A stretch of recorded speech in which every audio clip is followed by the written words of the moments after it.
maybe without further ado, we might move on and start talking about our work on QF4, and maybe I'll request Lucia to start presenting about the quality assurance protocol work with Maria Jose, who's going to join us at the table as well.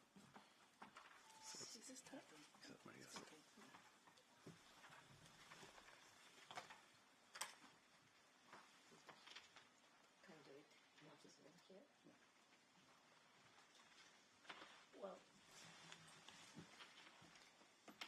good afternoon to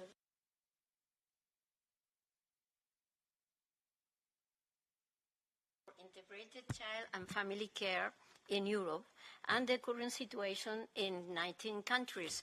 I'm going to present with Lucia Jimenez and also myself, Maria Jose Rodrigo. We are the Working Package 1 project coordinators, and also we want to speak and express our gratitude to all the members of this Working Package 1 who have been working so hard for developing and implementing this protocol. Well, our first rationale for an European quality assurance model is that it's two big pillars that has been already established in many cases in which it is highly recognized that the child and family well-being is a forefront of all the European social frameworks and policy, and also and that is a novelty from the Council of Europe recommendation in 2006, that the families has to be supported by the governments of the institutions to take responsibility, creating the conditions for a good parenting that they establish like this in this term of a good parenting, positive parenting, not only acting at the end, but also promotion from the very beginning that the good conditions are there for the families. So also, we have to emphasize the importance of the social policy with the adoption of evidence-based practice. Evidence practices has already established in the medical domain for many years, but it has to be adapted to our field of social intervention because it involves, I will say later on, a kind of peculiarities that should be taken into account, this evidence-based movement, as a principle, of course, of investment, informed decision-making, transferability of quality professional practice. That is an important asset that we have. But also we want to recognize that there has been a policy emphasis on quality assurance. For instance, there has been a quality assurance establishing some principles to work in the social services. That has been established, and also, for instance, in the person with disabilities or in the early education of the children. That's a very good achievements. I mean, we know that and very happy to find it, but I think that a gap exists in the implementation, and also there is a lack of specificity for a model especially tailored to the field of family support. Because family support are not only the primary carers, but also the safeguarding of the children's rights. And so it's a matter that we have to take into account how to provide them quality support. It's even we can consider as a right of the child that the family receive quality support. In this sense, it's very important to reach consensus on these quality assurance models and was our main goal at that time, and I think we have achieved it, is application at the country level, because it has to be established at the country level to inform the possible existence of inequalities and inequities, we can say, in quality family support across Europe, and that is important. These are our main objectives of this protocol, to develop, as I mentioned, the comprehensive, integrated, and measurable approach. That I will understand the word measurable of quality family support across European countries. So we try to apply the agreed principles that has been overarching principles already established, at least some of them, but extended to the other parts of the protocol who were not so easily covered. Also, the quality standards, that is, I think it was a main advantage of our work, to establish quality standard that should be accomplished to get into these agreed principles, and measurable indicators, as I said before. to create, and I think that is another important aspect of our work, to create a national and local lead collaborative scenario. It's a sort of self-implementation, we know, we are aware of that, but it's a way also to reinforce the nation workforce to think about what is going well, has to be improved. It's an exercise of motivating the nations to do this job. You will explain, my company will explain with more detail how we build this national lead collaborative scenario. And of course, our last aim is develop recommendations to be taken at national and European policy level, promoting this high-quality support. The sources of evidence for our family support quality assurance model has to be somehow adapted from this medical field, because we are in a totally different one. We have to emphasize, of course, scientific evidence, but scientific evidence coming from the pluralistic methodological point of view, not only quantitative, but also qualitative mixed methods, but also we want to rely upon the type of community-based research that really ask questions such as to what extent the family needs are met, to what extent the intended population has been reached, to what extent there is a quality implementations of the programs or whatever is taking place, and also to what extent we have performed a sensitive and well-done design of evaluation. This has been considered at the scientific level of evidence, but also we have to consider the consensual and shared professional practice. Sometimes this type of practice is dismissed, but we are in a field where there is a very long tradition in very good workers working appropriately. So we have to take advantage on their consensual shared knowledge. And also, I would like to stress the arrows that are running in several directions, because we want to stress that all of this has been translated in a relational and collaborative way. Which are our agents? They are not passive agents anymore. They are child and family alliance and participation, because they are subjects of rights. So they are not just clients. They are not just users. They deserve a quality support. It's not a matter of giving them gratefully. It's just what is inside the very nature of the subjects of rights of child and family.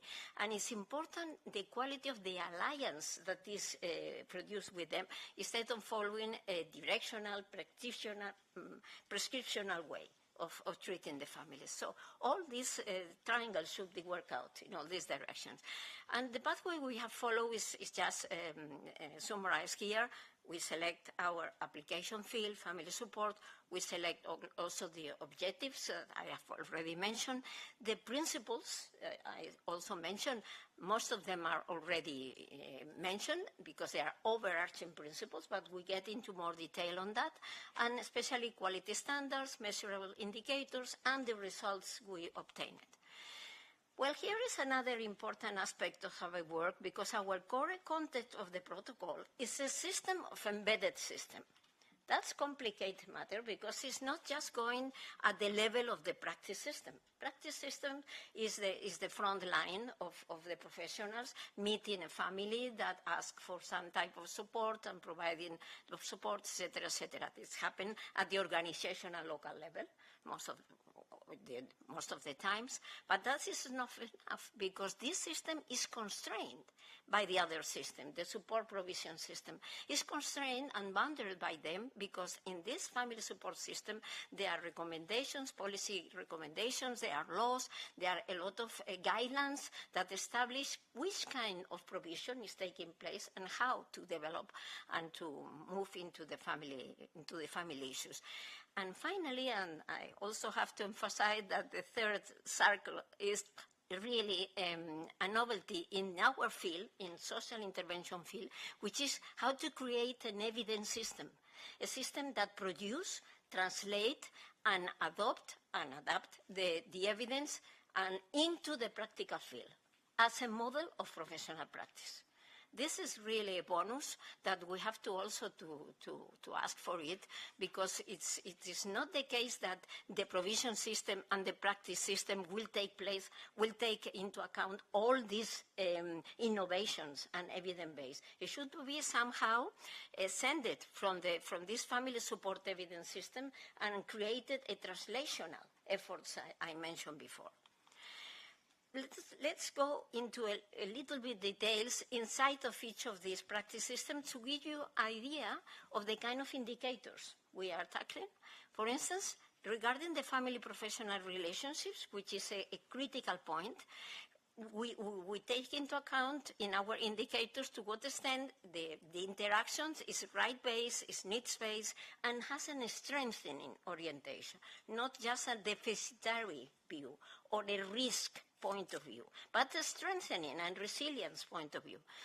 Whether there is really an alliance and a collaboration, and there is a responsiveness on the family needs, and also the ethics and confidentiality, how is taking place, all this support provided. That is critical in this practice system, but also the evidence base in the programs and the interventions, because we cannot rely anymore in individual type of support.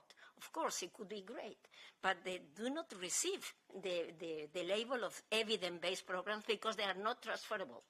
So in that case, we need to use this type of programs, intervention. For instance, in Spain, in our project, we found out that we have 57 evidence-based programs working in the local services and in many other places. So there are enough space for that. Also feasibility and continuity, and the services organization. Practitioners complain a lot about the way the services is organized in terms of governance, leadership, transparent and accountable organization, but also in terms of the intervention model and the modalities of implementation. Are groupal, are individual, are online, which kind of intervention are taking place. All of this has to be designed into the practice system. But when we go to the support provision system, then we have on one hand a group of policies and associated guidelines and legislation that provides all the supportive policies and associated guidelines and also establish the competences that should be taking place at the national, regional, and local level, and the network of public, non-profit, pro-profit, etc. The characteristics of the services are also very important. The type of financial support provided. And very importantly, we emphasize the work-family conciliation measures, which is the things that they are really lacking in many countries. To what extent they are accessible, responsive, and needs-led, broad, inclusive, etc. To what extent we follow the principles of universality. That means accessing all the families and adding what is needed, depending on the vulnerability. A continuum of support, because sometimes families at-risk families need a continuum of support and, in a sense, sustainable and adequate. And the coordination mechanism. This is very important. Not only inter-agency, multi-agency, and that is really lacking many times because we work by sectors, but all the sectors goes to the same people that are the family, the one who tested all the quality of the sector. So we try to embrace the sector point of view. Also the person-centered approach, which is very important, but embedded into the family system view, which is also very important. And the quality workforce here is critical. And the evidence systems, which is, I think, is clearly a novelty, we have to take into account the importance of to what extent exists a collaboration between policymakers, researchers, and professionals. Who really are behind all these regulations and recommendations? Are they really preparing this at this trilateral level, or the just initiatives separate them? the entities that promote this knowledge mobilization, which are these entities: engagement or support providers, stakeholders, children and adolescents and family. This is also very important to advocate for participation, because this is a new aspect to introduce into the family life. To what extent they are receiving a support of quality, or quality support. But also we need to emphasize the relational, translational efforts I mentioned before. That means that triangles of involving evidence, consensual practice, and families' involvement in the participation, and also creating consensual guidelines for best practice across sectors, and consensual guidelines for interprofessional competence. So what is lying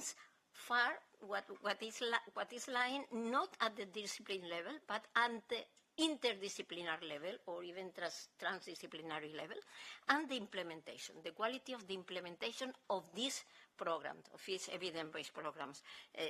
That means reinforce the evaluation of quality of the services. You will see in the results that is things that is quite lacking.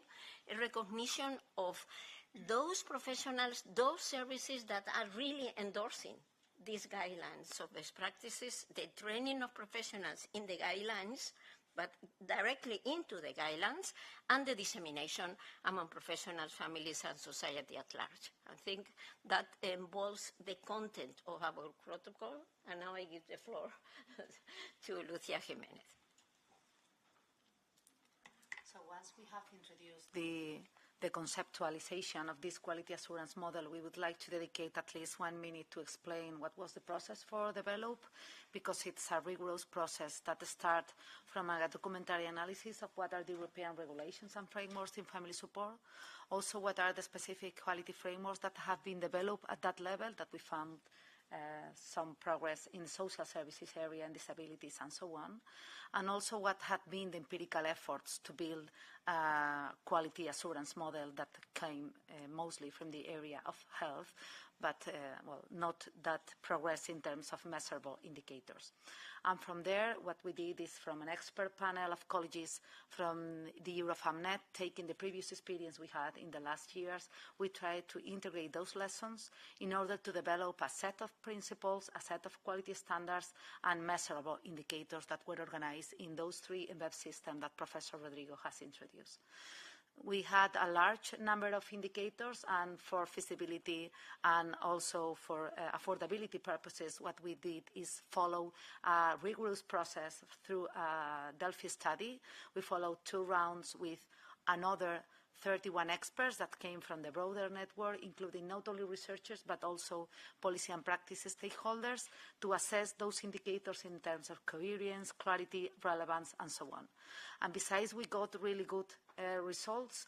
For this affordability and feasibility purpose, we did a summary of those indicators, and the final version of the protocol has 28 quality standards and 29 indicators that are organized in the system.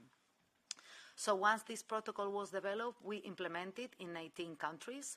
And for that purpose, what we did was strengthening the national working groups that we have settled at national level. In our network, we have national representatives that mapped who are the key stakeholders, who are the key actors in family support at the national level. That means policymakers, statutory bodies, for example, the National Coordinator in Child Guarantee in each country, but also family and children representatives from NGOs and academics and so on. And what you can see there is that we have almost 300 participants with an average of 15 people in each country that guided this self-assessment process. So were these groups who were assessing these indicators in each country in a partnership that was multidisciplinary, was multi-agency, and also cross-sectional. We didn't want it just to rely in social services, that is usually what is developed when you think about family support, but also including representatives from the health sector, justice, and education. And we thought that this process could be a guarantee for engagement of the important actors in family support, also for reliability of the information provided, and a guarantee for sustainability, because this is intended to be not just one single shot, but a long-term process. And for sure, this is an opportunity to create local and global systemic transformation, because we agree with the previous presenter that this has to be addressed systemically if we want to make a real change. So now I will present some of the results of this study, and in a couple of weeks you will be able to read the full report in our website that we will be sending to all the attendees. And you will see in that full report, that is more than 100 pages, a lot of detailed information, both at the European level and specifically at the country level for one of each country that participated.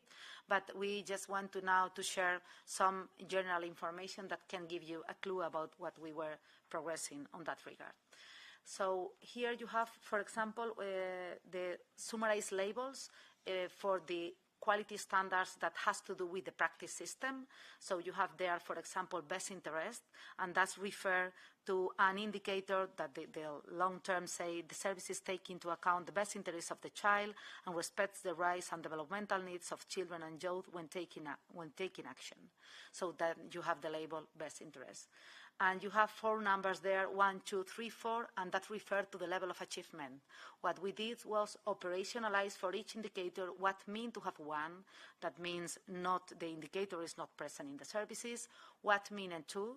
In this case, this example of best interest, 2 means isolated efforts, so some elements of the start implement and some not. 3 mean to be established in institutions, policies and guidelines, but not monitorized, and 4 mean to be in the guidelines but also be monitorized in the services. So this is to give you a clue about how, in what degree this was operationalized. And also what we want to point out is that we have indicators that are just part of reality of the global standard. For example, confidentiality refers to be ensuring confidentiality with families, but has to do with a more global indicator that has to do with applying ethical principles when intervening with families. So with this short explanation that I hope is enough to understand what is in the graph, what you can see there are the average represented by the M of mean that is giving us information about what were the mean scores obtained in the countries that participate in the study.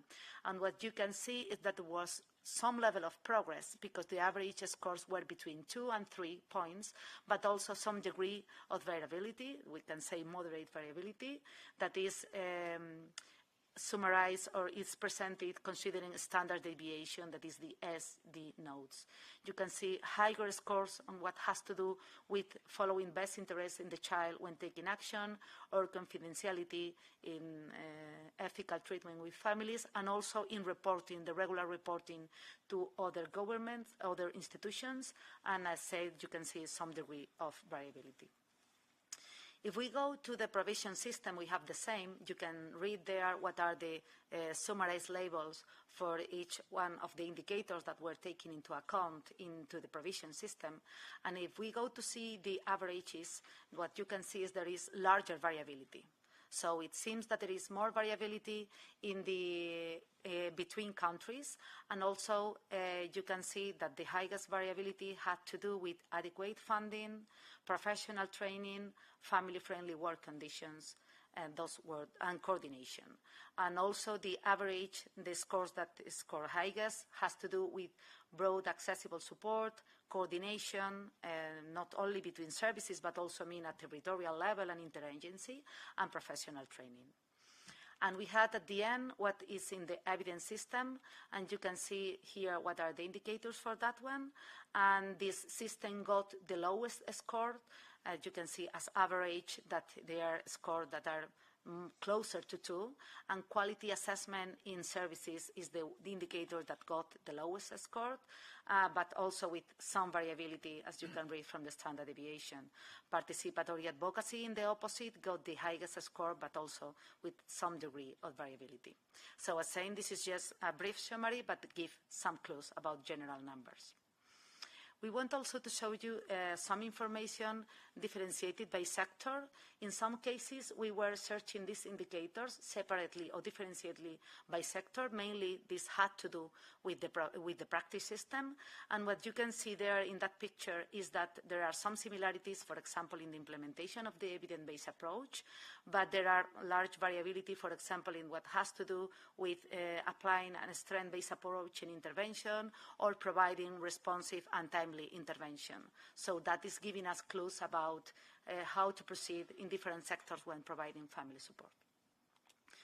Once we got this information from each country, we provided feedback to the national working groups. We gave to them the information, and we asked them to prioritize.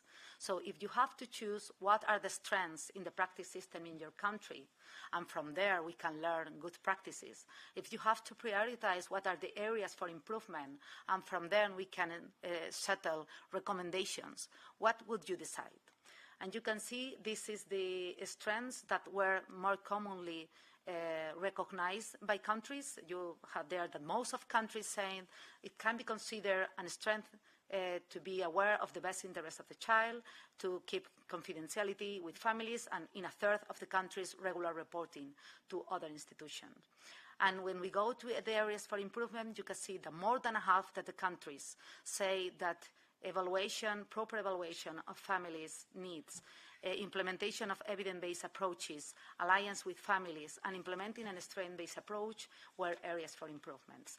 In this case, what we did is also asking what are the recommendations that you will do, what are the facilitators and barriers for implementation, what are the needs, the training needs for practitioners that you are recognizing there. You have here, this is the map for the provision system. In this system, we got higher variability. You can see the example of broad accessible support that was named as a strength for a number of countries, but also as an area for improvement for a number of countries.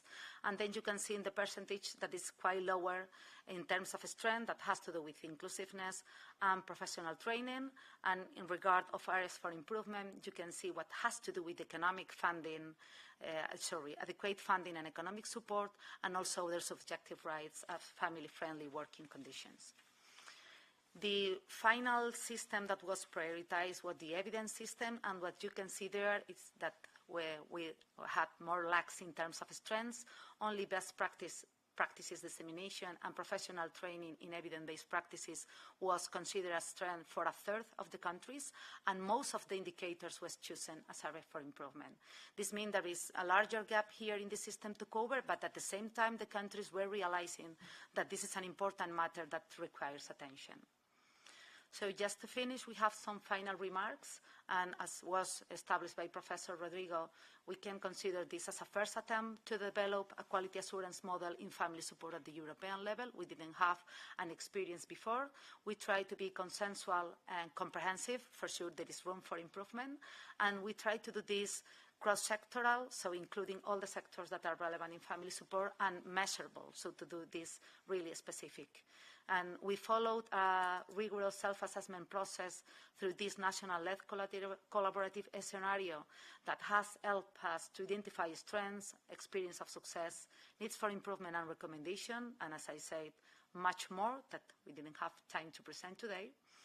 And regarding the results, some of the conclusions that we can reach is that the rights-based approach seems to be permitted family support practice and support provision, although other aspects like economic support and the implementation of novel models for practice have larger room for improvement. And this is the clear case for the evidence system, that is the system that has the lowest scores, but has been at the same time recognized as a key priority. And also this variability between countries and between sectors is telling us that this self-assessment process can be a good strategy, because each country has a different way from starting and to move forward, but we can do that from a shared framework. That is what we are trying to do.